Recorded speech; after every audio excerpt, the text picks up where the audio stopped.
အားလုံးပဲမင်္ဂလာပါဗျာဒီနေ့ကျွန်တော်ရဲ့ဒုတိယမြောက် Analytic ဘာအနေနဲ့ Anchor Pin ဘာအကြောင်းကိုကျွန်တော် share လေးလုပ်ပေးမှာဖြစ်ပါတယ်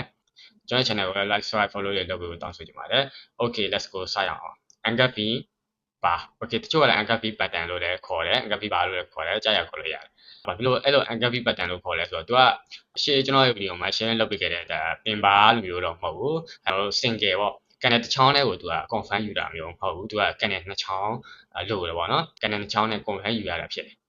Okay အဲ့ဒါဆိုရင်သူတို့ကဘယ်လိုလုပ်လဲဆိုတော့အဲ့ Anchor Pin button ပေါ့နော် button နဲ့ပဲကျွန်တော်ထည့်ပြောလိုက်မယ် Anchor Pin button မှာလည်း bullet Anchor Pin button ဘယ်တဲ့ Anchor Pin button ရှိ bullet Anchor Pin button ကိုကျွန်တော်ပြောမယ် bullet Anchor Pin button ကကျွန်တော်တို့သူက reversal signal ကိုပေးတယ်အစင်းဆိုရင်ပြန်တက်မယ်သဘောမျိုးရှိတယ်ပထမနေ့ကန်တယ်အစင်းဖြစ်ရမယ်ဒုတိယနေ့ကန်တယ်ကအတက်ကန်တယ်ဖြစ်ရမယ်အဲ့လိုသဘောမျိုးရှိပထမနေ့ကန်တယ်ကဘယ်တဲ့ဖြစ်ရမယ်ဘာပဲဖြစ်ကျွန်တော် reversal ဆိုတော့အစင်းရှိရမယ်trend မှာဆိုရင်လည်း trend ရဲ့အစင်း swing လေးမှာပေါ့နော်အစင်း retracement swing လေးတခုမှာကျွန်တော်တို့ပေါ်ရမယ်ကန်တယ်ပေါ့နော်သူရေးတာက green ကန်တယ် open at lower than red ကန်တယ်ဆိုတာကျွန်တော်တို့ bearish ကန်တယ် close ပါတဲ့ကန်တယ်ရဲ့အောက်မှာသူကဖွင့်ရမယ် gap ပုံစံပေါ့ gap နဲ့သူဖြောက်ချတဲ့သဘောမျိုးရှိအဲ့ဒီ gap ကြောင်းကိုကျွန်တော်နောက် video တက်လောက်ပြီးတော့ကျွန်တော်ရှင်းပြမှာဖြစ်တယ်အခုကတော့ကျွန်တော် gap အနေနဲ့ပဲတိထားဖို့လိုတယ်ပေါ့အဲ့ gap အနေနဲ့အဲ့ gap နဲ့သူဖြောက်ချတယ်အဲ့ gap နဲ့ဖြောက်ချပြီးတော့တနေရာကိုဆင်းပြီးတော့ဒီမှာသူပြန်တက်သွားတယ်အဲ့လိုသဘောမျိုးပေါ့ပြန်တက်သွားပြီးတော့ဒီကန်တယ်ရဲ့ဒီကန်တဲ့တစ်ချောင်းလုံးကိုခြုံပြီးတော့ဒီကန်တဲ့တစ်ချောင်းလုံးကို engap လုပ်ပြီးတော့သူပိတ်သွားတယ်အဲ့လိုပေါ့အဲ့ဒါ bullet engap button လို့ခေါ်တယ် Okay bearish Anchor Pin button bearish Anchor Pin button ကလည်းအဲ့တိုင်းပဲတော့ကြာပထမနေ့ကန်တွေကကျွန်တော်တို့ bullet ဖြစ်ရမယ်အသက်ကန်တွေဖြစ်ရမယ်ပြီးရင်အဲ့ဒီနေ့က close red ကန်တွေ open at higher than grey ကန်တွေဆိုတာကျွန်တော်တို့ဒုတိယနေ့ကန်တွေရဲ့အဖွေကအဲ့ဒီရှေ့ကန်တွေရဲ့ရှေ့ကန်တွေ bullet ကန်တွေရဲ့close ထက်ကန်နဲ့တက်ပြီးတော့ကျွန်တော်တို့တနေရာကနေသူပြန်ဆင်းပြီးတော့အဲ့ဒီကန်တွေကိုကျွန်တော် engap လုပ်လိုက်တဲ့သဘောမျိုးရှိတယ် engap လုပ်လိုက်တယ်အဲ့ဒါကိုကျွန်တော်တို့ဘယ်တဲ့ engap button လို့ခေါ်တယ်ဘောတရားအတူတူပဲသူကဆိုရင်ကျွန်တော်တို့ဘယ် rate ကို signal ပေးတဲ့အတွက်ကြောင့်ကျွန်တော်အစင်းကို signal ပေးတဲ့အတွက်ကြောင့်အတက်လေးရှိရမယ်ဒါမှမဟုတ်ရင်ကျွန်တော်တို့ down trend ရဲ့up swing လေးတစ်ခုမှာပေါ့အဲ့လိုပေါ်ရမှာပေါ့အဲ့ဒီ up swing လေးတစ်ခုမှာကျွန်တော်တို့ပေါ်ရမယ်သဘောမျိုးရှိတယ် Okay ဒါက bullet engap ဘယ်တဲ့ engap ဘယ်လိုလုပ်လဲဆိုတဲ့သဘောမျိုးနောက်တစ်ခုကကျွန်တော်ဘယ်လိုပြောလဲဒီနောက်ပိုင်းမှာကျွန်တော်တို့ bullet engap ဘယ်တဲ့ engap ကိုဘယ်လိုပုံစံလဲဆိုတော့ Okay ကျွန်တော်ပြောချင်တာဒီလိုပုံစံ engap button ကဒီလို can နဲ့မဖြုတ်ရင်ရောဒါ engap ဖြစ်လာဆိုတော့ဖြစ်တယ်ဒီနောက်ပိုင်းမှာလို့ can တွေကိုလည်းကျွန်တော်အဲ့လို button တွေကိုလည်းကျွန်တော် engap အနေနဲ့တုံးတယ်နော်ဒီဒါကိုလည်း engap အနေနဲ့ထည့်သွင်းထားတာပေါ့နော်ကျွန်တော်အရင်ပထမနေ့ကျွန်တော်တို့ close မှာပဲဒုတိယနေ့ကန်တွေက open သွားတယ် gap မပါတော့ဘူးတဘောပေါ့အဲ့ဒါကိုလည်းကျွန်တော်တို့ engap ပြီးတယ်ထည့်ဒီလိုပဲbearing မှာလည်းအဲ့လိုပဲအရင်နေ့က close သွားတဲ့နေရာကိုဒီနေ့ကကျွန်တော်တို့ open သွားတဲ့သဘောမျိုးအဲ့လိုသဘောမျိုးကိုလည်းကျွန်တော် engap ပြီးတယ်ကိုထည့်တယ်ပေါ့ဒါပေမဲ့ engap ပြီးမှာကျွန်တော်အရေးကြီးတာကဒုတိယကန်တယ်ပထမကန်တယ်ကိုကျွန်တော်ဒုတိယကန်တယ်ကလုံးဝကျွန်တော်တို့ engap လုပ်နိုင်ရမယ်နော် engap လုပ်နိုင်ရမယ်ဒီကောင်ကန်တဲ့ချောင်းလုံးတချို့ကျတော့ကျွန်တော်တို့ဒီ body ကိုပဲကြည့်တယ် body ကိုကြည့်လို့မရဘူးဗျတချောင်းလုံးကိုကြည့်ရမယ်ဒါကကန်တဲ့တချောင်းရဲ့ rate ဒါကိုမှကန်တဲ့တချောင်းလုံးလို့ခေါ်တာဒါကကန်တဲ့တချောင်းလုံးရဲ့ rate ကန်တဲ့တချောင်းလုံးရဲ့ rate ဒီ rate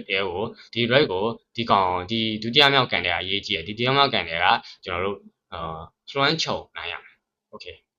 ကြည့်တယ်ဒါပေမဲ့ကျွန်တော်တို့ဘာပဲလုပ်လို့ကျွန်တော်ပြောနေတာစကားအတိုင်းပဲဘာပဲလုပ်လို့ကျွန်တော်တို့ဝယ်တော့မယ်ဆိုရင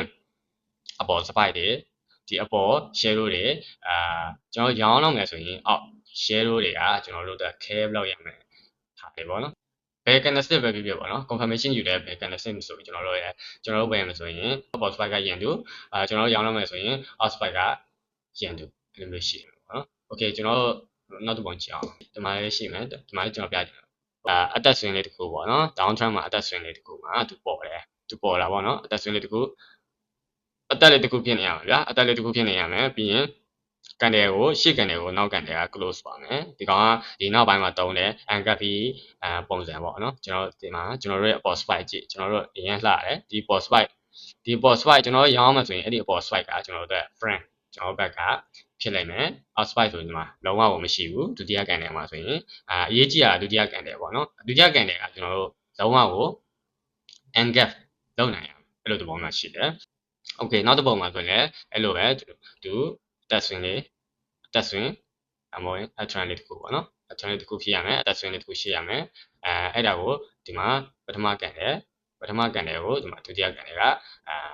engap လုပ်လိုက်တယ် ဒီဒုတိယကန်တွေကတော့ကျွန်တော်တိတ်မကြိုက်ဘူးအဲဆိုတော့ outspike တွေကဒီကောင်က probability နည်းတဲ့သဘောမျိုးရှိတယ် probability နည်းတယ် probability ကောင်းချင်ရင်ကျွန်တော်တို့ဒီရှေ့ပုံစံတိုင်းကကျွန်တော်တို့ probability ကောင်းတယ်ပေါ့နော်ဒုတိယမြောက်ကန်တယ်ဆိုလည်းအဲ့လိုပဲကန်နဲ့ဖြုတ်တယ်ဒီမှာပထမတစ်ကန်တွေကကျွန်တော်တို့ spike တော့နည်းနည်းရှိတယ် outspike ကဒါပေမဲ့ကျွန်တော်တို့gap နဲ့ဖြုတ်ပြီးတော့ကျွန်တော်တို့ gap နဲ့တက်သွားပြီမဲ့သူungap လုပ်ခြင်းခံရတဲ့သဘောမျိုးရှိတယ်တတိယမြောက်ပုံစံပေါ့တတိယမြောက်ပုံစံဒုတိယမြောက်ပုံစံကတော့ကျွန်တော်တိတ်မကြိုက်ဘူး okay နောက်ထပ်ဒါက berry ungap ပြီးbullet ungap ပြီးကျွန်တော်ကြည့်အောင် okay bullet ungap ပြီးမှာလည်းဒီလိုပဲကျွန်တော်တို့အစင်းလေးတစ်ခုရှိရမယ်ဒါမှမဟုတ် atran ရဲ့ swing လေးတစ်ခုဖြစ်နေရမှာပေါ့နော်အဲ့ဒီမှာပေါ်ရအောင်ပေါ့အဲ့မှာပေါ်တယ်တွေ့လားဒီမှာပထမဆုံးကန်တယ်ကိုဒုတိယကန်တယ်ကလုံးဝကို ungap လုပ်ပလိုက်တယ် okay အဲ့မှာတစ်ခုရှိတာကသူ ungap လုပ်လိုက်တာရှေ့ကကန်တယ်တစ်ချောင်းလေးကိုမဟုတ်ဘူး1 2 3 4 5ဒီမှာ၅ချောင်းလုံးကိုသူ ungap လုပ်လိုက်တာအဲ့လို၅ချောင်းလုံး ungap လုပ်ရင်ကျွန်တော်တို့ပို့ပြီးတော့really ဖြစ်တယ်probability ပိုများတယ် probability ပိုများတဲ့သဘောမျိုးရှိတယ်ပေါ့ဒါပေမဲ့ကန်တယ်ကအဲ့လိုအများကြီးလိုလားဆိုတော့အများကြီး ungap လုပ်ဖို့လိုလားဆိုတော့မဟုတ်ဘူး ungap ပြီးပတ်တန်ဖြစ်ဖို့ဆိုရင်ကန်တယ်နှစ်ချောင်းပဲလိုတယ်အဲ့နှစ်ချောင်းပေါ့ဒါပေမဲ့ရှေ့ကန်တယ်ကိုပါသူကကန်တယ်တစ်တိုင်းရှေ့ကန်တယ်နှစ်တိုင်းရှေ့ကန်တယ်သုံးတိုင်းအဲ့လိုကန်တယ်တွေအများကြီးကိုပါလွှမ်းခြုံပလိုက်တာပေါ့အဲ့ဒီကန်တယ်အများကြီးကိုပါလွှမ်းခြုံပလိုက်နိုင်ရင်တော့ကျွန်တော်တို့တော့ပို့ပြီးတော့ probability ပိုကောင်းစေတဲ့သဘောမျိုးရှိတယ်ပေါ့ okay ဒုတိယမြောက်ကန်တယ်ဆိုတော့အဲ့လိုပဲကန်တယ်တစ်တိုင်းနှစ်တိုင်းကိုသူ ungap လုပ်လိုက်တယ်ကျွန်တော်တို့သိဖို့လိုတာကကျွန်တော်တို့အဲ့ဒီ ungap မလုပ်ခင်ကန်တယ်ကရှေ့ကန်တယ်ကပေါ့နော်ဒုတိယမြောက်ကန်တယ်မဖြစ်ခင်ရှေ့ကန်တယ်ကကျွန်တော်တို့ bullet ungap ဆိုရင်ကျွန်တော်တို့berry ကန်တယ်ဖြစ်နေရမယ်အဲ့ဒါတစ်ခုရှိတယ်berry ungap ဆိုရင်ကျွန်တော်တို့ bullet ကန်တယ်ဖြစ်နေရမယ်အဲ့ဒါကတစ်ခုရှိတယ် okay ungap pattern ကတော့ကျွန်တော်တို့တိုက်ပြီးတော့ trade ပြောစရာမရှိဘူးဒါလေးတွေပဲကျွန်တော်ပြောလိုက်တဲ့ topic တွေတခုချင်းမှာအကျိုးရှိမယ်လို့ပြောလိုက်ပါတယ်နောက်ဗီဒီယိုမှာနောက်ဗီဒီယိုလည်းကျွန်တော် share လုပ်ပေးမှာမို့ကျွန်တော်ရဲ့ channel like subscribe follow လေးတွေလုပ်ပေးဖို့တောင်းဆိုချင်ပါတယ်အားလုံးစိတ်ချမ်းသာကြကိုကျမကျင်နေပြည့်စုံပါစေခင်ဗျာ